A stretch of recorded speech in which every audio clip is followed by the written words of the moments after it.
સો good evening, શુભ સાંજ. આમ તો આપણે બધા ગુજરાતીઓ ગુડ મોર્નિંગ સુધી બરાબર છે, પણ ગુડ આફ્ટરનૂન ને ગુડ ઇવનિંગ ને બધું કહેવા બહુ ટેવાયેલા નથી. પણ હું મારી ઓળખાણ આપું, મારું નામ ગિરીશ પટેલ છે. હું આણંદ મિલ્ક સિટીમાં રહું છું. છેલ્લા 30 વર્ષથી લાઈફ ઇન્સ્યોરન્સ, પેન્શન, વેલ્થ મેનેજમેન્ટની અંદર મારો અનુભવ રહ્યો છે. હજારો લોકોને મળ્યો છું, તેમને એમની ફેમિલીની વાત, એમના ફાઇનાન્સની વાત સાથે હંમેશા ડિસ્કસ કર્યું છે. ઘણા બધા અનુભવો છે અને નાનામાં નાના ગામડાથી માંડીને, ખેતરથી માંડીને, ન્યુયોર્ક, મેનહટનથી માંડીને ઘણા બધા આપણા એનઆરઆઈ ભાઈઓ સાથે ચર્ચાઓ કરી છે. આજની મારી વાત શરૂ કરું તો સૌથી આનંદની વાત એ છે કે આજે મારે ગુજરાતીમાં વાત કરવાની છે. અને જે જ્યારે ગુજરાતીમાં વાત કરવાની થાય તો ખૂબ આનંદ આવે. તો આપણા ગુજરાતના એક શાયર, ગુજરાતી શાયર, જેમની એક પંક્તિ હતી, જે સ્ટેજ ઉપર ઊભા થતા અને સૌથી પહેલી જે વાત કરતા અને આપણે ગુજરાતીઓને જમીર આવી જતું, તો એનાથી શરૂઆત કરીશ. એ કહેતા શ્રી ખલીલ ધનતેજવી સાહેબ કે વાત મારી જેને સમજાતી નથી, વાત મારી જેને સમજાતી નથી, એ ગમે તે હોય પણ ગુજરાતી નથી.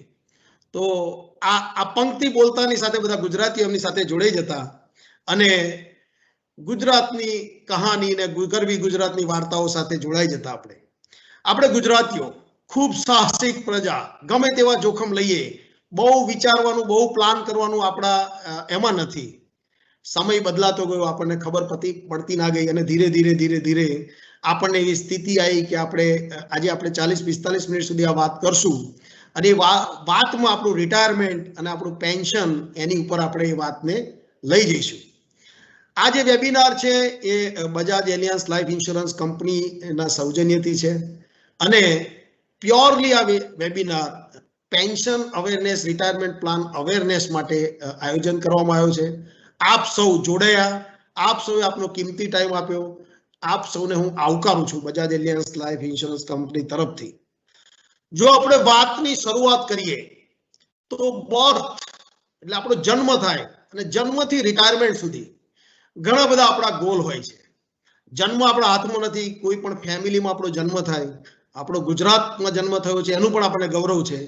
જન્મ થયા પછી બચપન હોય અને બચપનમાં ધીરે ધીરે આપણે પહેલો ગોલ આપણો આવે કે મારે સારું એજ્યુકેશન લેવું છે. સારું એજ્યુકેશન લીધા પછી ધીરે ધીરે આપણે એજ્યુકેશન પતે પછી સારી જોબ, સારો બિઝનેસ, કે મારે અમેરિકા જવું, કેનેડા જવું, ઓસ્ટ્રેલિયા જવું, ઘણા બધા સ્વપ્નો હોય. એ પણ એક ગોલ છે. વિદેશમાં જઈને સેટલ થવું, અહીંયા કોઈ સારી જોબ, સારો બિઝનેસ સ્વીકારવો. ત્યાર પછી જેવું આપણે બિઝનેસમાં સેટલ થઈએ, સારી ગાડી, આપણે શોખીન લોકો, સારી ગાડી લેવી, સારું મકાન બનાવવું. પછી ત્યાં સુધી મેરેજ થાય. મેરેજ થયા પછી આપણને એમ લાગે કે આપણા બાળકો થાય, બાળકોને સારું એજ્યુકેશન આપીએ, બાળકોને સારી જગ્યાએ મેરેજ થાય, બાળકો પોતાના બિઝનેસમાં એમાં સેટઅપ થઈ જાય અને સાઈડે આપણને એવું થાય કે વેલ્થ ક્રિએશન કરીએ.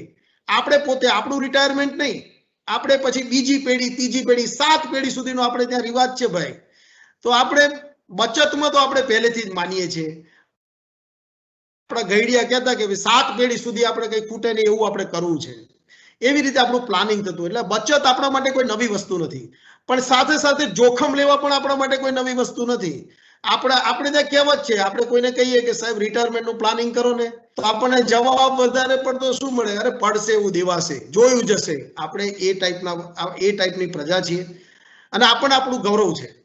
આપણે પછી વેકેશનની વાત આવે તો ઘણા નવા તમે કોઈ પણ ડેસ્ટિનેશન પર જાઓ, તમને વેકેશનની અંદર ગુજરાતીઓ મળે અને આ બધું કરતા આપણો જે છેલ્લો ગોલ હોય છે કે કમ્ફર્ટેબલ, સ્વમાન અને કઈ છે કે રિટાયરમેન્ટ પ્લાનિંગમાં કોઈ બાબતોમાં વીક આપણી આખી હોય, આપણે પૈસા કમાયા હોય, આપણે લોકોને મદદ કરી હોય, આપણે સામાજિક કામો કર્યા હોય, પણ જ્યારે રિટાયરમેન્ટ આવે તો ક્યાંક ને ક્યાંક થોડી ગેપ દેખાય છે. અને આ સબ્જેક્ટ ઉપર વાત કરવાનું મને આજે મળ્યું છે તો હું એનો ભરપૂર મારો જેટલો કઈ અનુભવ છે એની ઉપર આપણે વાત કરીશું. જીવનમાં ઘણા બધા રિસ્ક હોય છે અને આપણું જીવન જોઈએ, આપણી માઇથોલોજી જોઈએ, આપણી સૃષ્ટિ જોઈએ, આપણી ઋતુઓ જોઈએ, એ બધું 3D છે. 3D એટલે કે તમે આપણી માઇથોલોજીમાં જાઓ તો આપણે બ્રહ્મા, વિષ્ણુ અને મહેશની વાત કરતા, માઇથોલોજીથી તમે આવો સૃષ્ટિ ઉપર તો આકાશ ધરતી ને પાતાળની વાત કરતા, ત્યાર પછી આપણે ઋતુની વાત કરીએ તો શિયાળો ઉનાળો ને ચોમાસું આવે, અને ત્યાર પછી આગળ જઈએ તો આપણા જીવનની વાત કરીએ તો ભાઈ બચપન જવાની ને વૃદ્ધાવસ્થા. એવી રીતે આપણા જીવનના જોખમો પણ 3 છે. ડાઇંગ ટુ અર્લી, કોઈ થઈ જાય એ પણ એક જોખમ છે, કારણ કે ફેમિલી ઉપર આફત આવી જાય. અને હમણાં એક નવી વસ્તુ ચાલુ થઈ છે, લિવિંગ ટુ લોંગ, એટલે કે લાંબુ જીવન. હવે WHO એવું કહે છે કે 87 થી 92 વર્ષ સુધી માણસ જીવશે, રિપોર્ટ છે. અને ત્રીજું જોખમ છે ડિસીઝ અને ડિસેબિલિટી. ડિસીઝ નો આપણે છેલ્લા 2 વર્ષમાં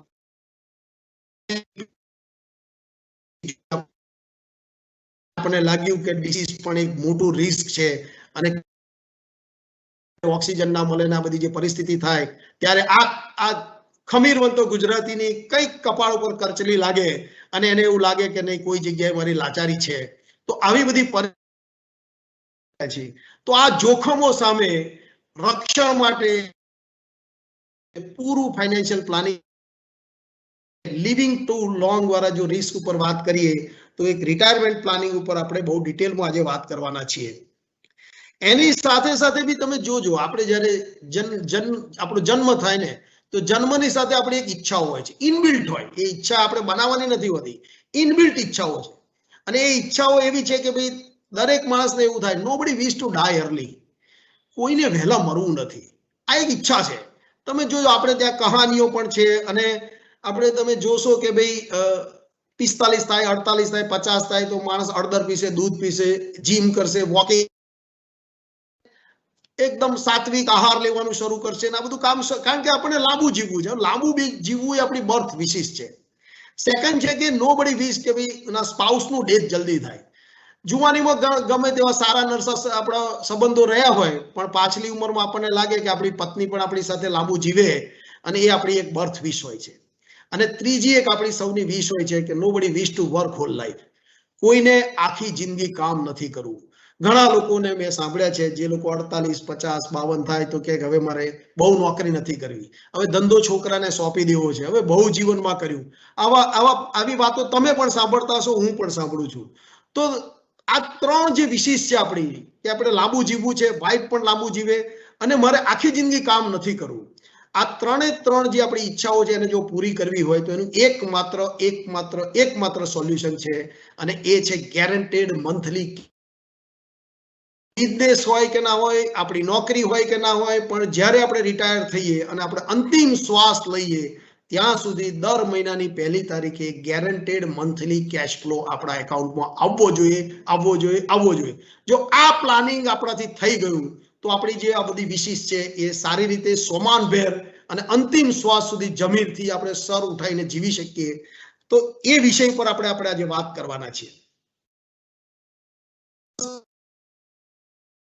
તો કંપની બનાવવા પાછળ ખૂબ મહેનત કરે છે, અને જ્યારે એની પ્રોડક્ટ લોન્ચ થાય તો એ પ્રોડક્ટની અંદર ઘણી એવી વિશેષતાઓ, પ્રોડક્ટો, અને એની સાથે તમે કમ્પેર કરી શકો, અને કમ્પેર કર્યા પછી તમને લાગે કે આ શ્રેષ્ઠ, એટલે નંબર 1, નંબર 2 પ્રોડક્ટ બનાવવામાં હંમેશા એ બિલીવ કરે છે. દરેક સેગમેન્ટ માટે બજાજ એલિયન્સ લાઈફ ઇન્સ્યોરન્સ પાસે પ્રોડક્ટ છે. સપોઝ ડાઇંગ અર્લી, તો ડાઇંગ અર્લી માટે ટર્મ પ્લાન ને હેલ્થ પ્રોટેક્શન માટેની હેલ્થ કેર ગોલ્ડ પ્રોડક્ટ અમારી પાસે છે. વેલ્થ ક્રિએશનમાં આપણે માનતા હોય તો આપણી પાસે સારી એવી યુલિપ પ્રોડક્ટો છે. આપણી પાસે મેરેજ અને ચાઇલ્ડને વિદેશ ભણાવવા માટેની એ પ્રકારના ગોલ માટે પણ આપણી પાસે પ્રોડક્ટો છે. પ્રી રિટાયરમેન્ટ માટે આપણી પાસે પ્રોડક્ટો છે. અને ફાઇનલી જે પ્રોડક્ટ અમારી કિટીની અંદર મિસ થતી હતી એ રિટાયરમેન્ટની હતી, અને ફાઇનલી બજાજ એલિયન્સ આપણી સાથે નવી પ્રોડક્ટ લઈને આવી રહ્યું છે. એનું નામ છે ગેરંટેડ પેન્શન ગોલ. શબ્દમાં વજન છે, અને ગુજરાતીઓને વજન બહુ ગમે. તમે જુઓ, ગેરંટેડ પેન્શન ગોલ, જીવીએ ત્યાં સુધી, અંતિમ શ્વાસ સુધી દર મહિને ગેરંટેડ રકમ જે નક્કી થઈ એ આવશે. બેંકના એફડીના ઇન્ટરેસ્ટ રેટ વધે ઘટે, શેર માર્કેટ વધે ઘટે, એની સાથે કોઈ લેવા દેવા નથી. અને આ નવી પ્રોડક્ટ લઈને આવ્યું છે. એના અનુસંધાને, એની અવેરનેસ માટે, પ્રોડક્ટ સેલ કરવા માટે નહીં, પણ રિટાયરમેન્ટ જીવનમાં કેટલું જરૂરી છે, અને રિટાયરમેન્ટના આપણા વર્ષો કેટલા છે, આપણે એ વર્ષોને કેવી રીતે જીવવા છે, અને એની અંદર આપણે જો ફાઇનાન્શિયલ પોઝિશન જો સાઉન્ડ હોય તો આપણે આપણા રિટાયરમેન્ટને કેટલું સુંદર બનાવી શકીએ એની વાત કરવા માટે આપણે આ અવેરનેસ પ્રોગ્રામ કર્યો છે અને એના અનુસંધાને આપ સૌને આમંત્રિત કર્યા છે. જીવનના જે ગોલ છે આપણે ચાઇલ્ડ એજ્યુકેશન ને પીસફુલી આપણી લાઈફ જીવવી, આપણે સારું મકાન લેવું, આ બધી વાતોના પ્લાન આપણે કરતા જઈએ છીએ, ટાઈમે કરતા હોય છે. પણ ઘણી વખત મેં જોયું છે કે આપણે કમ્ફર્ટેબલ રિટાયરમેન્ટ આપણને કેટલીક વખત ઓલ ઓફ સડન એવું લાગે કે હું તો હવે મારે 4 જ વર્ષ બાકી રહ્યા, મારે 5 જ વર્ષ બાકી રહ્યા, મારું રિટાયરમેન્ટનું પ્લાન કરવાનું રહી ગયું. અને તે વખતે આપણે ગુજરાતી એટલે આપણે સાહસિક વાત કરીએ તો મારે તો છોકરાઓ કેનેડા છે, મારે અમેરિકા છે, મેં ધંધો સરસ કર્યો છે, મારે ભાડાની આવક છે, મારી બેંકમાં એફડી છે, આ બધું હોય એટલે આપણને તે વખતે એવું થાય કે કઈ વાતો નહીં, જોયું જશે. પણ સાહેબ એવું થતું નથી, કારણ કે પરિસ્થિતિ બદલાઈ છે. એ જમાનો હતો કે જ્યારે આપણે ત્યાં સોશિયલ સિક્યોરિટી હતી. હિન્દુસ્તાનની સોશિયલ સિક્યોરિટીનું સ્વરૂપ જુદું હતું. જે વેસ્ટર્ન કન્ટ્રીમાં કેવું છે 200 વર્ષ પહેલા સોશિયલ સિક્યોરિટી કોન્સેપ્ટ ચાલુ થયેલો અને ત્યાં તમે ઇન્કમ ટેક્સ પેયર હો તો તમારી રિટાયરમેન્ટ કેર અને હેલ્થ કેર ગવર્મેન્ટ ઓફ કરે. અહીંયા ગવર્મેન્ટ એ કાંઈ કેર કરતી નથી, કારણ કે આપણી સંસ્કૃતિ અલગ હતી. આપણી સંસ્કૃતિમાં તમે બહુ પ્રાચીન જમાનામાં ઋષિ મુનિઓના યુગમાં જાઓ તો તમે જુઓ 51 થાય તો માણસ વનમાં જાય અને વનમાં જઈને રિટાયરમેન્ટ કરે. બધો ભોગ વિલાસ વૈભવ બધી સંપત્તિ છોડીને વનમાં જાય. 51માં વન પ્રવેશ કરવાની આપણી સંસ્કૃતિમાં આપણા શાસ્ત્રોમાં લખેલું છે. ત્યાર પછી આપણે એક વન જવાની પ્રક્રિયા બંધ થઈ તો આપણે એક સંયુક્ત ફેમિલી, જોઈન્ટ ફેમિલી સિસ્ટમમાં આવ્યા. અને જોઈન્ટ ફેમિલી સિસ્ટમમાં એવું હતું કે સમગ્ર કુટુંબની કમાવા જાય ને બધી આવક એક જગ્યાએ એકત્રિત થાય અને એમાંથી કુટુંબનું જીવન નિર્વાહ ચાલે અને એમાં કોઈ ભાઈ બહેનને કંઈ પણ થાય તો પણ એને રિટાયરમેન્ટ માટે કોઈ દિવસ ચિંતા કરવાની રહેતી નથી. એ પરિસ્થિતિમાં આપણે કોઈ દિવસ આવો વિચાર કે રિટાયરમેન્ટ પ્લાનિંગ ઉપર વેબિનાર કે આપણે અવેરનેસ પ્રોગ્રામ કરવાની જરૂર રહી નથી. પણ હવે સ્થિતિ બદલાઈ છે ભાઈ. હવે શું થઈ રહ્યું છે કે હવે આપણા ફેમિલી ન્યુક્લિયર ફેમિલી થઈ રહ્યા છે. છોકરાઓ અમેરિકા છે, મા બાપ ઇન્ડિયામાં છે, કેટલાક મા બાપ અમેરિકામાં છે અને છોકરાઓ જુદા થાય છે. છોકરાઓને પોતાની જવાબદારીઓ હોય છે. આજે એમને ઈચ્છા હોય તો પણ આપણને મદદ નથી કરી શકતા. અને આ ચેન્જિંગ સિચ્યુએશનની અંદર આ એક એવો સબ્જેક્ટ છે જેની ઉપર આપણે ચર્ચા કરવી જોઈએ અને ખૂબ ચર્ચા કરવી જોઈએ. ઘરે બેસીને ચર્ચા કરવી જોઈએ, કારણ કે આ એક સબ્જેક્ટ કોઈ બી રીતે એની પ્રાયોરિટીમાં આપણે લેતા નથી. લેતા એટલા માટે નથી કે અત્યાર સુધી આપણે ત્યાં ઇન્ડિયામાં રિટાયરમેન્ટ અવેરનેસ ઉપર જે કામ થવું જોઈએ થયું નથી. જે લોકો આપણને ઇન્ફ્લુઅન્સ કરે છે એ લોકોએ પણ આની ઉપર કોઈ દિવસ સિરિયસ વધારે કામ કર્યું નથી. The 3 most influenced people in the society, one is society and family. જેટલા બી આપણા ફેમિલી છે એટલે આપણા ફોરફાધર ને ત્યાંથી પણ આપણને એવું જમીન આપવામાં આવ્યું છે કે જોયું જશે. પ્લાનિંગ બાબતે આપણે પહેલેથી લેકિંગ રહ્યા છીએ. આપણે બિઝનેસ કરવાના ઘણા પ્લાનિંગ કરશું, બચતના પણ પ્લાન કરશું, પણ રિટાયરમેન્ટ પ્લાનિંગની વાત હજુ સુધી બહુ થતી નથી. અને હજુ તો આપણે પૈસાના રિટાયરમેન્ટની વાત કરીએ છીએ. એનું કારણ શું છે કે ફેમિલીમાંથી આવ્યું નથી, સમાજમાંથી આપણને મળ્યું નથી. સેકન્ડ, આપણને ઇન્ફ્લુઅન્સ કરે છે આપણી એજ્યુકેશન સિસ્ટમ. એજ્યુકેશન સિસ્ટમ ઇન્ડિયાની અંદર એવી છે કે તમે જોજો, there is not a single chapter about the retirement in entire course. તમે ગ્રેજ્યુએટ પોસ્ટ ગ્રેજ્યુએટ થઈ જાઓ, તમને એક ચેપ્ટર નહીં મળે રિટાયરમેન્ટ પ્લાનિંગ ઉપર. તો એજ્યુકેશનમાં નથી આવ્યું. ત્યાર પછી the most influence people in the country is the religious leader. જેટલા બી ધર્મ સંસ્થાઓ અને ધાર્મિક લીડરો છે એનાથી આપણે ઇન્ફ્લુઅન્સ હોય છે. એ કોઈ આદેશ કરે, આજ્ઞા કરે તો આપણે પાડતા હોય છે.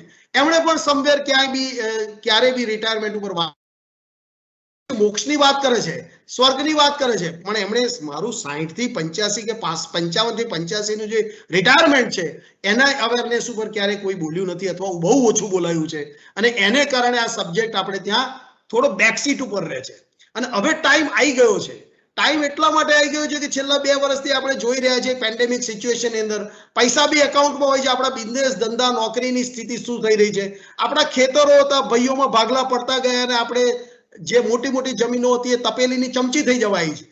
આવા સંજોગોની અંદર આપણે રિટાયરમેન્ટ પ્લાનિંગ ઉપર જો વાત નહીં કરી, છોકરાઓ અમેરિકા જતા રહ્યા, કેનેડા જતા રહ્યા, ત્યાં સેટલ થઈ ગયા, કેટલાક લોકો અહીંયા ક્યાં આપણને ફિનાન્શિયલ સપોર્ટ કરી શકે છે, કેટલા નથી કરી શકતા. આ બધી સિચ્યુએશન છે. આ સિચ્યુએશનમાં આ સબ્જેક્ટ આપણા માટે ખૂબ ઇમ્પોર્ટન્ટ છે અને એટલા માટે આપણે આજે એની ઉપર ચર્ચા કરવા બેઠા છીએ.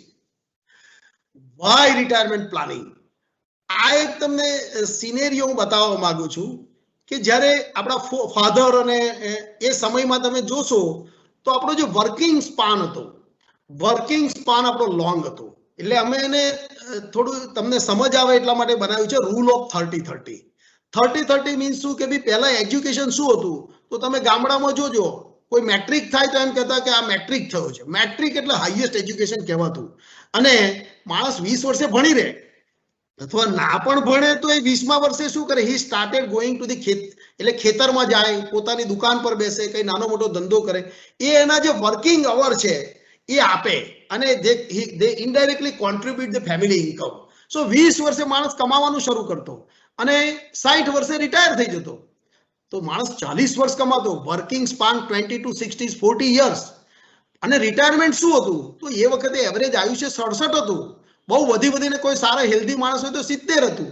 તો માણસને 60 થી 70 7 થી 10 વર્ષ જીવવાનું હતું. 40 વર્ષ કમાવાના અને 10 વર્ષ જીવવાનું. તો બહુ પ્રશ્ન આવતો નહીં, કારણ કે 40 વર્ષમાં કમાયેલું કઈ બી બચત થયેલી હોય, પ્લાન બચત હોય કે અનપ્લાન બચત હોય, પણ 8-10 વર્ષ નીકળી જતા અને પાછા આપણે સંયુક્ત ફેમિલીમાં. અત્યારે સ્થિતિ બદલાઈ ગઈ ભાઈ. અત્યારે ભણતર લાંબુ થયું, ગ્રેજ્યુએટ થવું છે, પોસ્ટ ગ્રેજ્યુએટ થવું છે. લગ્ન ના થાય કે નોકરી ના મળે તો ભણવાનું ચાલુ રાખવાનું છે. અને 25 વર્ષ સુધી માણસ ભણતા 25 વર્ષ થઈ જાય છે. 25 વર્ષે એને જોબ કે ધંધો કે બિઝનેસ શોધવાનો પ્રયત્ન કરે છે. અને 25 વર્ષે જ્યારે માંડ ધીરે કમાવાનું શરૂ કરે અને આ જંક ફૂડ અને આ બધી જે પેન્ડેમિક ના બધામાં એની વર્કિંગ જે બોડી છે 55 વર્ષ સુધી વર્ક કરે છે, તો એનો વર્કિંગ સ્પાન 25 to 55 જેવું એવરેજ રહ્યો છે. તો માણસને 30 વર્ષ કમાવાના મળે છે. અને 30 વર્ષ ઘણા કહેવાય જો આપણે પ્લાન કરીએ તો. 30 વર્ષમાં આપણે આપણા રનિંગ ખર્ચા, આપણા બાળકોના જે બી ખર્ચા છે કાઢી અને એટલા પૈસા બચાવવાના છે કે જ્યારે 55 આપણે કામ કરવાનું બંધ કરીએ અને એવરેજ આયુષ્ય ભલે 87, 92 કે 108 થઈ રહ્યું, પણ મિનિમમ તમે 85 ગણીને પણ ચાલો તો 55 to 85 30 યર્સ. 30 વર્ષ મારા રિટાયરમેન્ટના છે, જ્યારે દર 1લી તારીખે મારા એકાઉન્ટમાં ગેરંટેડ કેશ ફ્લો નથી આવવાનો. તો એવા સમયમાં મારે 30 વર્ષ કમાયેલા પૈસા મારે બાકીના 30 વર્ષ ચલાવવાના છે. આ કલ્પના કરજો જરા કે હું 30 વર્ષ મારા જીવન જરૂરિયાતની જેટલી બી જરૂરિયાતો છે પૂરી કરું અને એટલી બચત કરું કે આગામી 30 વર્ષ હું જ્યારે ચલાવી શકું. અને જ્યારે આ વિચાર આવશે ત્યારે તમને થશે કે મારે રિટાયરમેન્ટ ઉપર ચોક્કસ ફોકસ કરવું જોઈએ. અને સાહેબ 30 વર્ષ નથી. આપણે હિન્દુ સંસ્કૃતિમાં લગ્ન કરીએ ને તો લગ્ન વખતે શું થાય કે આપણી પત્ની 2-3 વર્ષ નાની હોય અને સ્ત્રી 5 વર્ષ વધારે જીવે. So female is live longer than the male. તમે જોજો, તમે તમારા ફળિયામાં સોસાયટીમાં ચેક કરજો. દાદા તો કે ગયા, બા તો કે 92 વર્ષ 96 વર્ષ 99 વર્ષ હજુ છે. સ્ત્રી 5 વર્ષ વધારે જીવે છે અને 3 વર્ષ નાની હોય છે. તો 7-8 વર્ષ આપણા પછી વાઈફનું પણ તો પેન્શનનું આપણે જોવું પડશે ને. તો 30 વર્ષ મારા રિટાયરમેન્ટ અને 7-8 વર્ષ મારી વાઈફના 37 વર્ષ જીવનના છે. તો 30 વર્ષમાં મારે કમાઈને એટલું બચાવવું પડશે કે મારે 37 વર્ષ સુધી ચલાવવાનું છે. કારણ કે જ્યારે આપણે મેરેજ કર્યું ત્યારે કઈ આપણા સસરાએ આપણી પાસે ગેરંટી કાર્ડ માંગ્યું નથી કે ભાઈ તમે જીવો ત્યાં સુધી નહીં, જ્યાં સુધી સ્ત્રી જીવશે ત્યાં સુધી હું એનું ફાઇનાન્શિયલી રક્ષણ કરીશ. અને આ આપણે પ્રોમિસ 7 ફેરામાં કરેલું છે ભાઈ. તો જીવન જીવવામાં કેવું છે કે 30 વર્ષ આપણે કમાવશું અને 36-37 વર્ષ સુધી આપણે ચલાવવાનું છે. એટલે આ સબ્જેક્ટ ઉપર અત્યારે જાગી જવાની જરૂર છે અને જગાડવાનું કામ કરવા માટે આ અવેરનેસ પ્રોગ્રામ આપણે લઈને આવ્યા છીએ. ફ્યુચર એક્સપેન્સીસની વાત કરશું આપણે.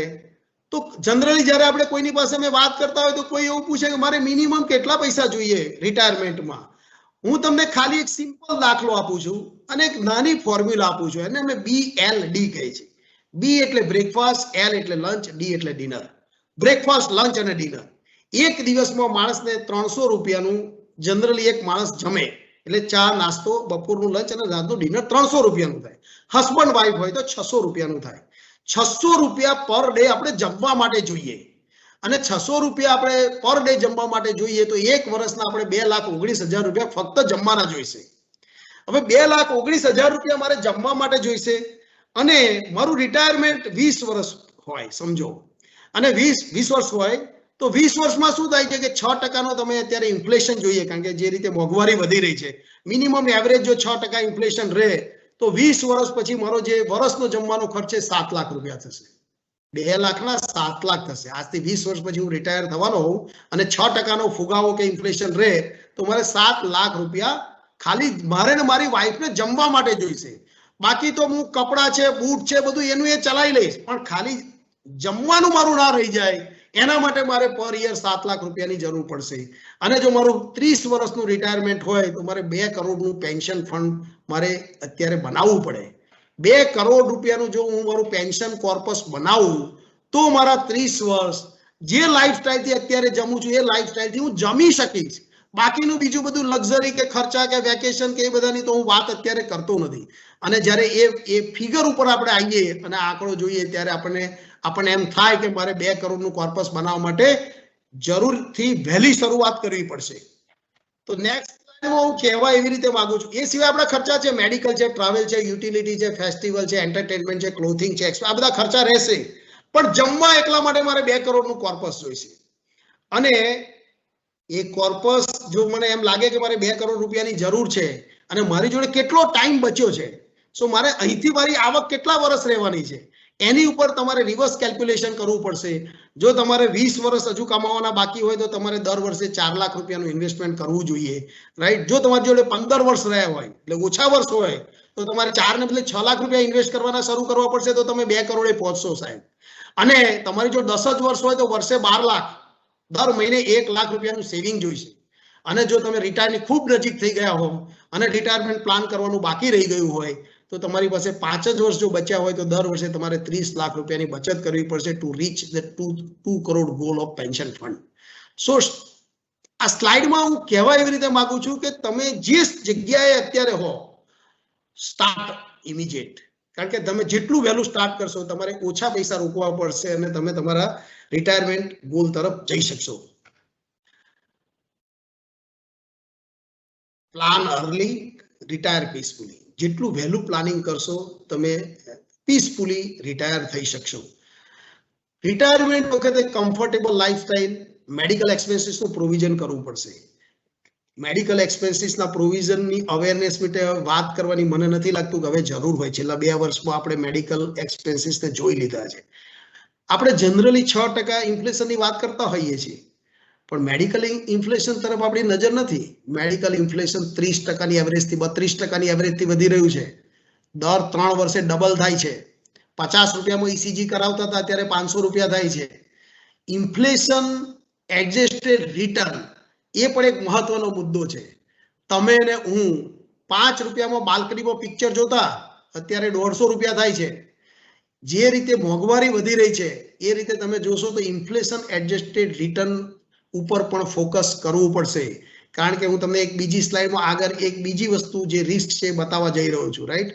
અને વેકેશન, ફેસ્ટિવલ, ફેમિલીના પ્રસંગો એ બધાનું પણ આયોજન રિટાયરમેન્ટમાં કરવું પડશે. અને બધું કમ્ફર્ટેબલ આયોજન હશે તો રિટાયરમેન્ટ કરવાની ખૂબ મજા આવશે.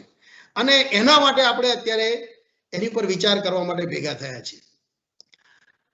રિટાયરમેન્ટ માટે એવું નથી કે તમારે ખાલી પેન્શન પ્રોડક્ટ જ લેવી. રિટાયરમેન્ટ માટે આપણે નાના મોટા ઘણા ઇન્વેસ્ટમેન્ટ કરેલા છે. કેટલાક લોકો ડાયરેક્ટ ઇક્વિટીમાં એક્સપર્ટ હોય, ડાયરેક્ટ ઇક્વિટીમાં પૈસાનું આપણું ઇન્વેસ્ટમેન્ટ હોય છે. કોઈ ગુજરાતી હોય ને શેર માર્કેટમાં પૈસામાં રોકાણ ના હોય એવું બનતું નથી. એ કરે જ છે. જે માણસને સંપૂર્ણ એક્સપર્ટી ના હોય તો એ મ્યુચ્યુઅલ ફંડમાં રોકાણ કરે છે. એ ફંડ મેનેજરને ફી આપે છે, ફંડ મેનેજરને ચાર્જ આપે છે, મ્યુચ્યુઅલ ફંડમાં પૈસા રોકે છે અને મ્યુચ્યુઅલ ફંડ થ્રુ પણ એ રિટાયરમેન્ટ કોર્પસ બનાવી શકે છે. જો આપણી જોડે સાઇઝેબલ પૈસા હોય ને આપણી વેઇટિંગ કેપેસિટી હોય તો આપણે રિયલ એસ્ટેટમાં પણ પૈસા રોકીને પૈસા બનાવી શકીએ છીએ અને એ તમે રેન્ટલ પ્રોપર્ટી તરીકે પણ યુઝ કરી શકો છો. ગોલ્ડમાં પણ ગુજરાતીઓ પૈસા રોકે છે. ગોલ્ડમાં તો છેલ્લા 5, 10, 15 વર્ષમાં અમને રિટર્ન સારું દેખાયું, પણ ગોલ્ડ ઇન્વેસ્ટમેન્ટ પ્રોડક્ટ નથી, બચત માટેની પ્રોડક્ટ છે, સેફટી માટેની પ્રોડક્ટ છે. પણ છતાં પણ ગોલ્ડે આપણને હમણાં છેલ્લા 10 વર્ષમાં રિટર્ન આપ્યું છે. તો ગોલ્ડ ગુજરાતીઓની પ્રિય વસ્તુ છે, તો ગોલ્ડ તો દરેકના ઘરમાં હોય છે. રિટાયરમેન્ટ માટે સરકારની એક નાની યોજના છે પીપીએફ. પીપીએફમાં તમે પૈસા ભરો. હું તમને, કારણ કે સરકાર સોશિયલ સિક્યોરિટી કરી શકે એવું નથી. 140 કરોડનો દેશ છે. 6 કરોડ લોકો આઈટીઆર ભરે છે, એમાં 3 કરોડ નીલના ભરે છે. એટલે ખાલી 3 કરોડ લોકો જ્યાં ટેક્સ પેયર હોય ત્યાં 140 કરોડ માટે સોશિયલ સિક્યોરિટી પોસિબલ નથી. એટલે સરકારે એક નાની યોજના મૂકી છે કે તમે પીપીએફમાં પૈસા ભરો, હું તમને ઇન્કમ ટેક્સમાંથી રિફંડ આપી દઈશ. અને એમાં એક લિમિટેડ એમાઉન્ટ તમે બચત કરી શકો છો, પણ ઇટ ઇઝ ઓલ્સો એક ગુડ ઓપ્શન. ત્યાર પછી પીએફઆરડીએ આવ્યું.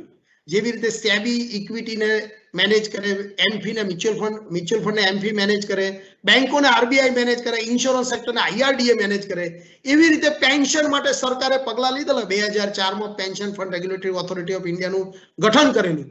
પણ ગઠન કર્યા પછી એમાં પણ એટલી બધી કોઈ એક્ટિવિટી થઈ નહીં. એમણે એક નેશનલ પેન્શન સ્કીમ મૂકી અને 50,000 રૂપિયાનું આપણને એક્સ્ટ્રા ટેક્સ બેનિફિટ આપ્યો. એનાથી આગળ કંઈ થયું નથી. પણ સરપ્રાઇઝલી જો તમે ક્લોઝલી વોચ કરતા હો તો છેલ્લા 1 વર્ષની અંદર એનપીએસમાં 7 મહિનામાં 1 લાખ કરોડ રૂપિયા ઇન્વેસ્ટ થયા. પેન્ડેમિક પછી ન્યૂઝ અને ડેટા એવું કહે છે કે રિટાયરમેન્ટ પ્લાનિંગ તરફ લોકોનું ધ્યાન ગયું છે અને લોકોએ એને સિરિયસલી લેવા માંડ્યું છે. પેન્શન એનપીએસ પ્રોડક્ટ બજારમાં છે, એને કોઈ એજન્ટ નથી, એનું કોઈ માર્કેટિંગ નથી, પણ 7 લાખ કરોડનું એયુએમ ત્યાં કલેક્ટ થયું અને 1 લાખ કરોડ છેલ્લા 7 મહિનામાં આવ્યા. એનો મતલબ એ છે કે રિટાયરમેન્ટની અવેરનેસ વધી રહી છે અને NPS is also a good option for 50,000 તમને ટેક્સ બેનિફિટ માટે બરાબર છે. સરકારે બીજી એક પણ નાની આવ્યો છે, કારણ કે સોશિયલ સિક્યુરિટી નથી કરી શકતા એટલે આપણે એક સિનિયર સિટીઝન સેવિંગ સ્કીમ પણ આપી છે કે ભાઈ સર્ટન લિમિટ સુધી તમને ફિક્સ ઇન્ટરેસ્ટ આપશું, ત્યાં પણ આપણે પૈસા પાર્ક કરી શકીએ છીએ. અને the most Indian depended on the bank FD and it is a dangerous situation. અગર આપ તમે જો રિટાયરમેન્ટ બેંક એફડી ઉપર ડિપેન્ડ હો તો અત્યારે તમારે જાગી જવાની જરૂર છે, કારણ કે જે રીતે બેંકના ઇન્ટરેસ્ટ રેટ ઘટી રહ્યા છે, રાઈટ. અચ્છા, દરેક જે ઇન્વેસ્ટમેન્ટ એવન્યુ છે એના રિસ્ક ગેરંટી ને ફ્લેક્સિબિલિટી છે એ આપણે બધા જાણીએ છીએ, એટલે એની પર હું આગળ ડિટેલમાં વાત નથી કરતો, પણ હું ફિક્સ ડિપોઝિટ ઉપર જોર આપીશ, કારણ કે ફિક્સ ડિપોઝિટના રેટ જે રીતે ઘટી રહ્યા છે. હું છેલ્લા 10 વર્ષની વાત કરું, 2011 થી 2020, સો 8.25 ઇન્ટરેસ્ટ રેટ હતો, અત્યારે 5% થઈ ગયો છે અને અહીંથી આગામી 10 વર્ષમાં કેટલો થશે? નો ડાઉટ વધવાનો તો નથી જ. ગ્લોબલ ઇન્ટરેસ્ટ રેટ તમારે 2.5-2.5% છે અને સરપ્રાઈઝ થશો નહીં જીરો થઈ જાય તો પણ, કારણ કે તમે વર્લ્ડમાં કોઈ બી અમુક કન્ટ્રીમાં જોજો તમે, જાપાનમાં તમારે -30 પૈસા છે, બેંકમાં પૈસા મૂકવા જશો તો 30 પૈસા ચાર્જ આપવો પડશે. એટલે એફડી ઉપર જો રિટાયરમેન્ટનું પ્લાનિંગ કર્યું હોય તો જાગી જવાની જરૂર છે, કારણ કે તમે તમારી ફિક્સ ડિપોઝિટ રિન્યુ કરવા જશો ત્યારે તમને આનો આ રેટ મળશે કે નહીં એની કોઈ ગેરંટી નથી. ઓબ્વિયસલી ડાઉનફોલ છે અને ડાઉન થતો જશે. જ્યારે જ્યારે તમે એફડી રિન્યુ કરવા જશો ત્યારે તમને ઘટતા વ્યાજ દરનો સામનો કરવો પડશે અને એક બાજુ ઇન્ફ્લેશન એટલે મોંઘવારી વધી રહી છે, એટલે આપણે એક બાજુ ઇન્ટરેસ્ટ રેટ ઓછો થશે, એક બાજુ મોંઘવારી વધશે, એટલે આપણા જીવન જરૂરિયાતના રિટાયરમેન્ટના ખર્ચા, કારણ કે તે વખતે આપણે કોઈ બીજો બિઝનેસ કે નોકરી કરવા જવાના નથી. રિટાયરમેન્ટ વખતે તો આપણી બચત ઉપર ડિપેન્ડ છે અને રિટાયરમેન્ટ માટે કોઈ લોન અવેલેબલ નથી. અત્યારે ગાડી લેવી છે તો લોન મળશે, મકાન લેવી છે તો લોન મળશે, રિટાયરમેન્ટ માટે કોઈ લોનના પ્રોવિઝન છે નહીં દેશમાં. તો એ આપણે આપણી બચત ઉપર ડિપેન્ડ રહેવું પડશે અને આપણી બચત જ્યાં પાર્ક થઈ છે ત્યાં વ્યાજનો દર ઘટતો જતો હોય અને જો મોંઘવારી વધતી જતી હોય તો આપણે ઓપ્શન તો શોધવા જ રહ્યા. અને આવી સિચ્યુએશનની અંદર Bajaj Allianz life insurance company industry first option લઈને આવી રહી છે. એન્યુટી આ દેશમાં કોઈ નવી વસ્તુ નથી, કોમ્પિટિશન કંપનીઓ પાસે એન્યુટી પ્લાન છે, પણ તમારે સાઇઝેબલ પૈસા હોવા જોઈએ, એક સાથે પૈસા ભરવાની તૈયારી હોવી જોઈએ. નાના માણસો માટે પ્લાન નથી. તો ભારતમાં પ્રથમ વખત Bajaj Allianz life insurance company એક પ્લાન લઈને આવી રહી છે, જેની અંદર તમે રેગ્યુલર પૈસા ભરીને પણ તમારું પેન્શનનું પ્રોવિઝન કરી શકો છો. તમે સિંગલ એક સામટા પણ પૈસા મૂકી શકો, 5 વર્ષ મૂકી શકો, 10 વર્ષ મૂકી શકો અને તમારી પાસે એક સામટા 25 લાખ છે, તમે આજે પૈસા રોકી દો અને તમને પેન્શન શરૂ થઈ જાય. પણ ધારો કે મારી પાસે 25 લાખ એક સામટા નથી, હું 5-5 લાખ રૂપિયા 5 વર્ષ આપીશ, તો એ option Bajaj Allianz life insurance એક જ કંપની આપી રહી છે અત્યારે. ધારો કે કોઈ કે મારી પાસે 5-5 લાખ ભરવાના નથી, હું 2.5 લાખ રૂપિયા 10 વર્ષ આપીશ, મારે 25 લાખનું કોર્પસ કરવું છે, તો ઓપ્શન છે. અને આ ઓપ્શન આજની તારીખમાં Bajaj Allianz life insurance guaranteed pension goal સિવાય તમને ક્યાંય નહીં મળે.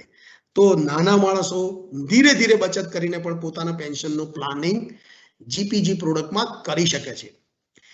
જીપીજી પ્રોડક્ટ ઉપર મારે વાત કરવાની થાય તો મને 2-3 વસ્તુ ખૂબ યાદ આવે. એક મને એવું યાદ આવે કે કોમ્પિટિશન કેટલો ઇન્ટરેસ્ટ રેટ આપે છે. તો તમે ભારતની સૌથી મોટી જે એન્યુટીમાં લોકો પ્રોડક્ટ વેચી લઈ રહ્યા છે એની સાથે તમે કમ્પેર કરશો, મારા પ્રેઝન્ટેશનને જોઈને તમારે પ્લાન લેવાની જરૂર નથી. તમારે તમારી બર્થડેટ આપી અને ભારતની 3-4 કંપની જે એન્યુટી વેચે છે, એક તો રેગ્યુલર ઓપ્શન તો છે જ નહીં, પણ સિંગલ ઓપ્શન જેમની પાસે છે એમનો પણ કોટેશન મંગાવજો, બજાજ એલિયન્સ લાઈફ ઇન્સ્યોરન્સનું પણ કોટેશન મંગાવજો. તમારા એડવાઇઝરને જ કહેજો કે ભાઈ તું મને 2-3 કંપનીનો ઓપ્શન આપ, અને 3 કંપનીના ઓપ્શન જોયા પછી તમને સરપ્રાઈઝ લાગે ને તમને એમ લાગે કે સૌથી હાઈએસ્ટ રિટર્ન જો Bajaj Allianz life insurance company આપી રહી છે તો તમે મારો વિકલ્પ તરીકે મને પસંદ કરજો. બાકી તમને જ્યાં વધારે રિટર્ન આપે ત્યાં તમે કરી શકો છો. સો ઇનડાયરેક્ટલી મારે શું કહેવું છે કે Bajaj Allianz life insurance company GPG product છે એ હાઈએસ્ટ આઈઆરઆર ઇન્ડસ્ટ્રીમાં આપી રહી છે. એ સિંગલ પ્રીમિયમ હોય, 5 વર્ષનો ડિફર હોય કે 10 વર્ષનો ડિફર હોય. ઇન્ટરેસ્ટ રેટ ગેરંટેડ કેટલો આપશો? આપણા સૌનો પ્રશ્ન હોય છે. ગુજરાતીઓ છે, વ્યાજ પહેલું નક્કી કરશું તો સાહેબ હું તમને અહીંથી કહેવા માંગુ છું કે તમે નક્કી કરો તમારે કેટલું વ્યાજ જોઈએ છે. તમારે 6% જોઈએ છે, 6.5% જોઈએ છે, 7% જોઈએ છે, 8% જોઈએ છે, 9% જોઈએ છે. મારી પાસે કસ્ટમાઇઝ ઓપ્શન અવેલેબલ છે. તમે મારા એડવાઇઝર સાથે વાત કરજો, એ તમને ઓપ્શન આપશે. અને 6% થી 7%, 8%, 9% ગેરંટેડ આજ માટેની વાત નથી કરતો સાહેબ. અંતિમ શ્વાસ સુધી તમે 100 વર્ષ જીવ્યા કે 108 વર્ષ જીવ્યા ત્યાં સુધી આ ઇન્ટરેસ્ટ રેટ ચેન્જ નહીં થાય. અને સૌથી મોટું સ્ટેટમેન્ટ છે, સૌથી મોટું સ્ટેટમેન્ટ એ છે કે જીવન પર્યંત હાઈએસ્ટ ફિક્સ કરેલો ઇન્ટરેસ્ટ રેટ છેલ્લા શ્વાસ સુધી મળશે. આજે કોઈ મને એવું કે હું બેંકમાં જાઉં છું અને મને જે ઇન્ટરેસ્ટ રેટ અત્યારે 5.5% બેંક આપે છે કે બીજી એન્યુટી 5.35 આપે છે, અને કોઈ મને કહે કે તમે હું અત્યારે પૈસા મૂકું છું, મને 2026 ની ઇન્ટરેસ્ટ રેટ નક્કી કરી આપશો કે 2030 ની તમે ઇન્ટરેસ્ટ રેટ નક્કી કરી આપશો? કોઈ નહીં કરી આપે. ઇમિડિયેટ માટે બરાબર છે, પણ 5 વર્ષ પછી કે 10 વર્ષ પછીનો ઇન્ટરેસ્ટ રેટ બેંક નહીં આપે. જેટલી લાંબા સમયની એફડી મૂકવા જશો ઓછો ઇન્ટરેસ્ટ રેટ આપશે. તો મારું કહેવાનું તાત્પર્ય એ છે કે આપણી પાસે બેંકોમાં ખૂબ પૈસા પડ્યા છે. ગુજરાતીઓના બેંકોમાં પૈસા એટલે એની કોઈ સીમા નથી સાહેબ. તમે કોઈ પણ આર્ટિકલ કાઢજો, richest village of the world જે માધાપર કચ્છમાં આવેલું છે, 5000 કરોડની એફડી હશે, એનાથી કદાચ વધારે હશે. 28 બેંકો છે. બેંકોમાં ખૂબ કઈ પૈસા છે આપણા, અને ઘટના વ્યાજના દરની સાથે પણ આપણે બેંકો સાથે છીએ. પણ સાહેબ આજે સ્થિતિ એવી આવી છે કે મારો જો વ્યાજનો દર હજુ ઘટીને 2%, 3% ને ગ્લોબલ ઇન્ટરેસ્ટ રેટ 0.5%, 1.5% કે માઇનસ જતો રહેવાનો હોય તો મારે જાગી જવાની જરૂર છે. અને મારે એવી પ્રોડક્ટની અંદર થોડા પૈસા તો પાર્ક કરવા જોઈએ કે જે મને જીવન પર્યંત અંતિમ શ્વાસ સુધી ગેરંટેડ પૈસા આપે, અને એ આ પ્રોડક્ટ છે. એટલે તમે પ્રોડક્ટને કે અમારા કહેવાથી નહીં લેતા. તમે સૌથી પહેલા એનાલિસિસ કરજો, તમે ચેક કરજો, તમે મારા કોટેશન મંગાવજો, કમ્પેર કરજો. તો હાઈએસ્ટ આઈઆરઆર આપતી આ પ્રોડક્ટ છે. આ એક જ પ્રોડક્ટ છે જેની અંદર તમે હપ્તે 5 વર્ષ 10 વર્ષ પૈસા ભરીને પણ પેન્શનનો ઓપ્શન લઈ શકો છો, અને તમે આની અંદર લેગસી ક્રિએટ કરી શકો છો. લેગસી આપણે જાણીએ છીએ, આપણે તો વાઇફ માટે, બાળકો માટે અને વારસામાં પૈસા અને મિલકતો આપીને જવા માટે ગુજરાતીઓ જાણીતા છે. એટલે જો તમને એવું લાગે કે મને વારસામાં ટેક્સ ફ્રી કોઈ ઇન્કમ આપીને જવું, ટેક્સ ફ્રી લમસમ પૈસા આપીને જવું છે, તો આ પ્રોડક્ટ છે. હું જીવીશ ત્યાં સુધી તો મને પેન્શન મળશે, પણ હું મારા ગયા પછી હું મારા બાળકોને રકમ આપીને જઈશ. So you can create a legacy. Flexible product છે. ફ્લેક્સિબલ એટલે મારે યરલી પેન્શન જોઈએ છે, 6 મહિને જોઈએ છે, 3 મહિને જોઈએ છે, મંથલી પેન્શન જોઈએ છે, ઓલ ઓપ્શન ઇઝ અવેલેબલ. એટલે તમને જે અનુકૂળ હોય એ પ્રમાણેનો તમે ઓપ્શન સિલેક્ટ કરી શકો છો. અને તમારી ઇમિડિયેટ એન્યુટી તમે અત્યારે પણ શરૂ કરી શકો. આજે પૈસા મૂકો નેક્સ્ટ મંથથી, અથવા તમને લાગે મારે હમણાં નથી જોઈતી, 1 વર્ષ પછી, 2 વર્ષ પછી, 5 વર્ષ પછી, તો તમારો ઇન્ટરેસ્ટ રેટ વધતો જશે, કારણ કે પૈસા તમારા એક્યુમ્યુલેટ થાય છે, અને તમે તમારી જરૂરિયાત પ્રમાણે તમે ત્યાં આગળ પેન્શન સિલેક્ટ કરી શકો અને ત્યારથી શરૂ કરી શકાય. એક્ઝામ્પલ આપેલો છે કે ભાઈ 45 વર્ષના કોઈ વ્યક્તિ છે, 10 વર્ષ માટે પૈસા ભરે છે, મને 3 લાખ રૂપિયા આપે છે. સો એ 45 થી 55 3 લાખ રૂપિયા આપે, 30 લાખ રૂપિયા ડિપોઝિટ કરશે. 55 વર્ષથી એને પેન્શન શરૂ થશે 2,27,610. 2,27,610 રૂપિયા 55 થી શરૂ થયા, અને જ્યાં સુધી હું જીવું છું ત્યાં સુધી મળશે. 85, 87, 92, 100, 102, 108, રાઈટ? સો જ્યાં સુધી જીવીએ ત્યાં સુધી 2,27,000 રૂપિયા મળશે. ગમે એટલા વ્યાજના દર ઊંચા નીચા થાય, ગમે તેવું શેર માર્કેટ અપડાઉન થાય, મારે દર મહિને મારા એકાઉન્ટમાં આ પૈસા મળશે. અને જ્યારે આપણે હયાત નહીં હઈએ ત્યારે મારા ભરેલા 30 લાખ રૂપિયા મારી નોમિનીને પાછા મળી જશે. આ એક વખત આ સ્લાઇડને તમે ડિટેલમાં જોશો કે હું 3 લાખ રૂપિયા 10 વર્ષ ભર દઉં, પછી હું કેટલું જીવવાનો છું એ તો મને પણ ખબર નથી, પણ હું જીવું ત્યાં સુધી પૈસા મળશે. મારા 30 લાખ મને પાછા મળી જશે નોમિનીને. વારસદારને લેગસીમાં પૈસા આપીને જઈશું.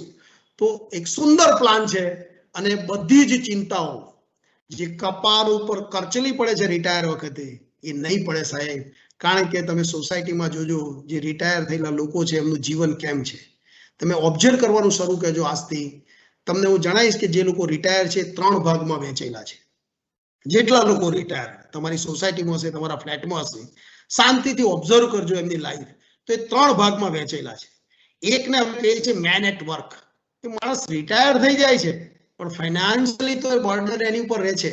મેં કેટલાય લોકોને ગુજરાતમાં 60, 65, 68 વર્ષે પાર્ટ ટાઈમ જોબ કરતા કે પાર્ટ ટાઈમ કોઈ કામ કરતા જોયા છે, કારણ કે મંથલી એક્સપેન્સ પહોંચી નથી વળતા અને એમણે જેટલી જરૂરિયાત છે એટલી બચત નથી કરી શક્યા.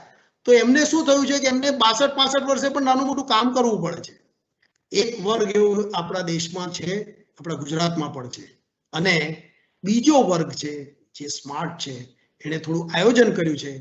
એને પણ 3 ભાગમાં આયોજન કર્યું છે. કેટલાક લોકો એવા છે જેને પેન્શન આવે છે, પણ એ કોણ પેન્શનર છે? જે 2004 પહેલા ગવર્મેન્ટ એમ્પ્લોયી હતા એને પેન્શન મળે છે. 2004 પછી તો ભારત સરકારે ગવર્મેન્ટ એપોઇન્ટમેન્ટમાં પણ પેન્શન બંધ કરી દીધું છે. એટલે આજની દેશમાં આજના ડેટમાં તમે જુઓ તો હિન્દુસ્તાનમાં કોઈને પેન્શન નથી. ઠીક છે, રાજકારણીઓને છે, એ પણ કેટલું ચાલશે ખબર નથી, પણ બાકી કોઈની સામાન્ય માણસ માટે કોઈ પેન્શનની વ્યવસ્થા છે નહીં. તો 2004 પહેલા લોકો જે પેન્શન પર જીવી રહ્યા છે. ત્યાર પછી કેટલાક લોકો એવા છે જેણે બેંકમાં સારી સાઇઝેબલ એફડી કરી છે, ઘટતા ઇન્ટરેસ્ટ રેટમાં પણ એ પોતાનું ગુજરાન ચલાવી રહ્યા છે, ખર્ચા ઘટાડે છે, કારણ કે વ્યાજનો દર ઘટે એટલે મારે લાઈફસ્ટાઈલ થોડી મિનિમાઇઝ કરવી પડે, પણ બેંકના ઇન્ટરેસ્ટથી પણ ચાલે છે. કેટલાક લોકો એવા હતા કે જેની જોડે સાઇઝેબલ પૈસા હતા તો એમણે પ્રોપર્ટીઓ લીધી અને રેન્ટલ ઇન્કમ છે એમની પાસે, એમના ફ્લેટો, મકાનો, દુકાનો ભાડે છે અને ભાડાની આવક પર છે. તો કેટલાક લોકો શું કરે છે કે પેન્શન છે 2004 પહેલાના એમ્પ્લોયને, કેટલાક લોકો બેંકના એફડીના ઇન્ટરેસ્ટ પર ચાલી રહ્યા છે, કેટલાક લોકોને રેન્ટલ ઇન્કમ છે. તો એક એવો વર્ગ પણ છે, બહુ ઓછો છે આ વર્ગ, પણ એવો વર્ગ હજુ આપણે ત્યાં છે કે જે એ રીતે પોતાની રિટાયરમેન્ટ લાઈફ જીવી રહ્યો છે. પણ એક ત્રીજો બહુ મોટો વર્ગ છે, અને મોટો વર્ગ કોણ છે ખ્યાલ છે? એને આપણે ચેરિટી ઓપ્શન કહીએ છીએ. એ વર્ગ એવો છે કે જેનાથી કામ નથી થતું. 60, 62 વર્ષે કામ કરવું, ફિઝિકલ હેલ્થ હોવી જોઈએ, કોઈ કામ મળવું જોઈએ, એ પણ પ્રશ્ન છે. અત્યારે યંગસ્ટરોને કામ નથી મળતું તો એ વખતે આપણને કામ મળશે કે એ પણ પ્રશ્ન છે. અને જેનાથી કામ નથી થતું, ફિઝિકલી મળતું નથી અથવા ફિઝિકલ કરી નથી શકતા, અથવા એની પાસે કોઈ રેન્ટલ કે બેંક એફડી કે પેન્શન નથી, તો એવો બહુ મોટો વર્ગ છે. એ છોકરાઓ પર ડિપેન્ડ થઈ જાય છે. છોકરીઓ, મેં કેટલા મા બાપને છોકરીઓને ઘરે રહેતા જોયા છે અમેરિકા, લંડનમાં. તો એ ડિપેન્ડ થઈ જાય છે. અથવા તો જ્યારે કોઈ પ્રસંગ આવે, નાની મોટી આવક હોય અને નાનું મોટું બચત પણ હોય, પણ કોઈ પ્રસંગ આવે તો ફ્રેન્ડ રિલેટિવની હેલ્પ લેવી પડે. અને જો ફ્રેન્ડ રિલેટિવની હેલ્પ ના મળે કે બાળકો એમની કેર ના કરી શકે તો વૃદ્ધાશ્રમો પણ વધતા જોયા છે. આ દેશમાં વૃદ્ધાશ્રમ બનવા એ બહુ સારી વસ્તુ નથી. ડોનેશન આપે છે, લોકો કરે છે, પણ આપણે ફાઇનાન્શિયલ પ્લાનિંગ નથી કરી શક્યા, એ હકીકતને સ્વીકારવી પડશે, અને એટલે વૃદ્ધાશ્રમમાં જવું પડે છે. તો વૃદ્ધાશ્રમનો પણ ઓપ્શન છે. આવા ઓપ્શનમાં પણ લોકો જીવન જીવી રહ્યા છે. એટલે આજથી તમે ઓબ્ઝર્વ કરવાનું શરૂ કરજો તમારી સોસાયટીની અંદર કે કો તો એને પેન્શન આવતું હશે, કો તો બેંકમાં સારી એવી એફડી હશે, કો તો એને રેન્ટલ પ્રોપર્ટી હશે, અથવા એ કામ કરવા જતો હશે, અને કામ કરવા નહીં જતો હોય તો છોકરાઓ પર ડિપેન્ડ રહેવું પડશે અથવા વૃદ્ધાશ્રમમાં જવું પડશે. આના સિવાય કોઈ સમાજમાં ઓપ્શન અવેલેબલ નથી ભાઈ.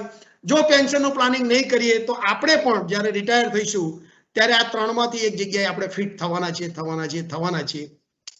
બીજો પણ એક ઓપ્શન છે કે ભાઈ તમે 5-5 લાખ રૂપિયા ભરો છો, 5 વર્ષ ભરો છો, 25 લાખ રૂપિયાનું તમે ઇન્વેસ્ટમેન્ટ કરો છો અને 5 વર્ષ રોકાઈ જાઓ છો, 10મા વર્ષથી પેન્શન લો છો, તો તમને 2,36,000 રૂપિયા પેન્શન મળશે. તમે જીવો ત્યાં સુધી મળશે, અને તમારા 25 લાખ રૂપિયા વારસદારોને પાછા મળી જશે. પ્રોડક્ટ સિમ્પલ છે. પ્રોડક્ટનું મેથેમેટિક્સ અથવા પ્રોડક્ટનું પોઝિશનિંગ અથવા પ્રોડક્ટનું IRR, પ્રોડક્ટની ફ્લેક્સિબિલિટી, એમાં તમારે બહુ ચિંતા કરવાની જરૂર નથી. મારા ફાઇનાન્શિયલ એડવાઇઝર આવશે, તમે કહેશો એટલી ડિટેલ આપશે અને તમને કન્વિન્સ કરી લેશે. પણ પ્રોડક્ટ અમારે વેચવી નથી, અમારે તમને હકથી આપવી છે, અને આ અમારો મંત્ર છે. અમારે તમને હકથી પેન્શન આપવી છે, એ અમારો મંત્ર છે. પ્રોડક્ટ સમજવામાં બહુ વાર નહીં લાગે, પણ પેન્શન ઉપર થોટ પ્રોસેસ કરવી, પેન્શન ઉપર થિંકિંગ સ્ટાર્ટ કરવું, એ આ વેબિનારનો મુખ્ય ઉદ્દેશ છે. પ્રોડક્ટના બીજા ફીચર્સ જે છે એને ફરીથી આપણે જોઈ લઈએ. Guaranteed annuity for life time, વજનદાર સેન્ટેન્સ છે. Guaranteed pension life time. Second thing, કોઈ મેડિકલ ચેકઅપની જરૂર નથી, અને તરત faster insurance, same day policy issue થાય છે. ઘણા બધા લોકોને છે ને ઇન્સ્યોરન્સમાં પૈસા ઇન્વેસ્ટ કરવા છે, પણ પોઝિશન શું છે કે ભાઈ મેડિકલી ફિટ નથી, ઇન્સ્યોરન્સ કંપની એમનું ઇન્વેસ્ટમેન્ટ નથી લેતી, અને હજુ પણ જો તમને ખ્યાલ ના હોય તો તમને આજે એક વાત જણાવી દઉં. ફેક્ટ એ છે કે એક જમાનો હતો કે બેંક એફડીને પોસ્ટ ફર્સ્ટ પ્રાયોરિટી હતી, ઇન્સ્યોરન્સ સેકન્ડ પ્રાયોરિટી હતી, કારણ કે ત્યાં ઇન્ટરેસ્ટ રેટ વધારે મળતો, અહીંયા ઇન્ટરેસ્ટ રેટ ઓછો મળતો. સિચ્યુએશન બદલાઈ ગઈ છે. અત્યારે ઇન્સ્યોરન્સ કંપનીના રિટર્ન વધારે છે, ઇન્સ્યોરન્સ કંપનીના બોનસીસ વધારે છે, બેંકના ઇન્ટરેસ્ટ રેટ ઘટતા જાય છે, અને જો મેડિકલી હું ફિટ નથી તો ઇન્સ્યોરન્સ કંપની મારા પૈસા લેતી નથી. આવા સંજોગોમાં તમારી પાસે એકમાત્ર ઓપ્શન બચે છે. If you are not physically fit, you can enter in the guaranteed pension goal. તમે પ્રોડક્ટ લઈ શકો છો, રાઈટ. એન્ટ્રી એજની પણ વાઇડ રેન્જ છે. 30 થી 85 વર્ષના કોઈ પણ માણસ સિંગલ પ્રીમિયમ ઓપ્શનમાં જઈ શકે છે. પણ જો તમારે રેગ્યુલર પ્રીમિયમ ઓપ્શન લેવો હોય તો એજ 45 થી 85 છે. 45 થી 85 ના કોઈ પણ માણસ ગેરંટેડ રેગ્યુલર ઓપ્શનમાં જઈ શકે છે. સિંગલ પેમેન્ટ કરવું હોય તો 30 વર્ષથી 85 સુધી છે. અને કોઈ 45 થી નીચે છે અને એને રેગ્યુલર કરવું છે તો એ માં કે બાપના ફાધર કે મધરના નામે પૈસા રોકી શકે છે, એમાં કોઈ પ્રશ્ન નથી. એ રેગ્યુલર ઓપ્શન ફાધર મધરના નામે લઈને કરી શકે છે, કારણ કે ફાધર મસ્ટ બી એબો 45, તો એમના નામે તમે લઈ શકો છો અને નોમિનીમાં તમને પાછળથી પૈસા પરત મળી જશે. સેકન્ડ થિંગ, ગુજરાતીઓનો મોટો પ્રોબ્લેમ છે. તમને વ્હાઇટ ઇન્કમ પૂછું તો તે આમ ચશ્મા આમ ઊંચા કરીને આપણી સામે જુએ છે કે ઇન્કમ ટેક્સના રિટર્નની વાત કરીએ તો આપણી જોડે ઇન્કમ ખૂબ હોય પણ કેટલું રિટર્ન ભરીએ છીએ તો આપણને જ ખબર છે. અને ઇન્સ્યોરન્સ કંપનીમાં પૈસા રોકવા હોય તો ઇન્કમ પ્રૂફ માંગે. વ્હાઇટ ઇન્કમ પ્રૂફની જ્યારે જરૂરિયાતની વાત આવે ત્યારે તરત જ જુએ કે આપવું પડશે, હોય તો પણ આપવામાં આપણને ખચકાટ થાય છે. સાહેબ, આ એક એવી પ્રોડક્ટ લઈને આવ્યા છે કે 5-5 લાખ રૂપિયા દર વર્ષે ભરજો, કોઈ ઇન્કમ પ્રૂફની જરૂરિયાત નથી, કોઈ ઇન્કમ પ્રૂફ નહીં, કોઈ મેડિકલ નહીં, તો તમે પૈસા ઇન્વેસ્ટ કરી શકો છો. અને ગુજરાતીઓને એક બીજો પ્રોબ્લેમ છે, કારણ કે હું ગુજરાતી છું, હું સારી રીતે જાણું છું. ગુજરાતીઓનો પ્રોબ્લેમ છે કે હસબન્ડને બહુ આવક છે પણ વાઈફની ઇન્કમ નથી, અને વાઈફને કોઈ ઇન્કમ ના હોય અને જ્યારે જરૂર પડે કે ભાઈ વાઈફની ઇન્કમ બતાવી છે તો આપણી પાસે ઓપ્શન નથી. સાહેબ, જીપીજી એક એવું સોલ્યુશન છે કે તમે વાઈફના નામે પેન્શન લઈ શકો છો અને વાઈફને મંથલી ઇન્કમ કરી શકો છો, રાઈટ. સો પ્રીમિયમ પેર ઓપ્શન થી તમે એન્યુઅટને અલાઉડ કરી શકો છો અને તમે વાઈફને લેગસીની અંદર એની ઇન્કમ કરી શકો છો. આ ઓપ્શન છે. કોઈ રિસ્ટ્રિક્શન નથી પ્રોફાઇલમાં અને લોકેશનમાં. ઘણી બધી પ્રોડક્ટો આપણી પાસે છે, પણ તમે મને કહો કે મારે આફ્રિકામાં કેન્યામાં લેવી છે તો ઇન્સ્યોરન્સ કંપની કે ના, કેન્યા તો નેગેટિવ છે, તાંજાનિયા તો નેગેટિવ છે, આ કન્ટ્રીમાં ના અપાય, આ કન્ટ્રીમાં આવું થાય, આનું તો રિસ્ક છે. સાહેબ, this is only one product available in the world જે 138 કન્ટ્રીની અંદર આપણે લઈ શકીએ છીએ. અને ગુજરાતીઓને કોઈ ફેમિલી એવું નથી કે એના કોઈ ફોરેનની અંદર કોઈ નથી, ઘણા બધા લોકો છે. તમે અમેરિકા, લંડન, કેનેડા, આફ્રિકાના કોઈ પણ 138 કન્ટ્રીમાં કોઈ ગુજરાતી વસ્તુ હોય એને પેન્શનમાં લેવી હોય, આપણા રિલેટિવ હોય, આપણા બાળકો હોય, આપણા ફાધર મધર હોય, તો તમે એને કહી શકો છો કે સાહેબ, ભારતમાં એક એવી પ્રોડક્ટ આવી છે કે છેલ્લા શ્વાસ સુધી તમને ગેરંટેડ રિટર્ન આપશે અને વ્યાજના દર ગમે તે વધઘટ થાય, તમારા વ્યાજના દરમાં વધઘટ નહીં થાય. તો this is also a good option, કારણ કે આનું કોઈ રિસ્ટ્રિક્શન નથી અને કોઈ પણ પ્રોફાઇલ અને કોઈ પણ લોકેશન વર્લ્ડના તમામ દેશોની અંદર આ પ્રોડક્ટ લઈ શકે છે. પેન્શન સર્વિસની વાત આવે તો ઘણી વખત પેપરમાં આપણે સમાચાર વાંચીએ છીએ કે પેન્શનરોની લાઈન લાગે છે, પેન્શનરોને હયાતીનું સર્ટિફિકેટ, લાઈફ સર્ટિફિકેટ આપવાનું, જમા કરવાનું રહી જાય છે. જમા કરવાનું રહી જાય તો 2-3 મહિના સુધી પેન્શન બંધ થઈ જાય. એકદમ યાદ આવે કે પેન્શન તો આવ્યું નથી, તો પાછું ફિઝિકલી સર્ટિફિકેટ લઈને ત્યાં લાઈફ સર્ટિફિકેટ જમા કરાવવા બેંકમાં કે કંપનીમાં જવું પડે. અને આ જ્યારે પ્રશ્ન અમારા ધ્યાનમાં આવ્યો ત્યારે અમે એમાં પણ ઓનલાઈન સર્વિસ લઈ આવ્યા. ઓનલાઈન આઈસ શરૂ કરીને અમારું પોર્ટલ છે. તમારે દર વર્ષે જે હયાતીનું certificate as per pension act આપવું પડે, તમે ઓનલાઈન ઘરે બેઠા બેઠા આપી શકશો. એટલે તમને પેન્શન સ્મૂથલી મળે. તમારું પેન્શન હયાતીના સર્ટિફિકેટ 2-3 મહિના અટકી ના જાય અને પાછું 3 મહિનાનું લેવા માટે તમારે મેલ અને ફોનને ફોલોઅપ ના કરવું પડે. એ પ્રોબ્લેમ પણ તમારો સોલ્વ કરી નાખ્યો અને તમે ઘરે બેઠા બેઠા તમારું હયાતીનું સર્ટિફિકેટ ત્યાં આપી શકો છો અને એ રીતે તમે સ્મૂથલી પેન્શન લઈ શકો છો. તો આ ગેરંટેડ પેન્શન ગોલ પ્રોડક્ટ હતી.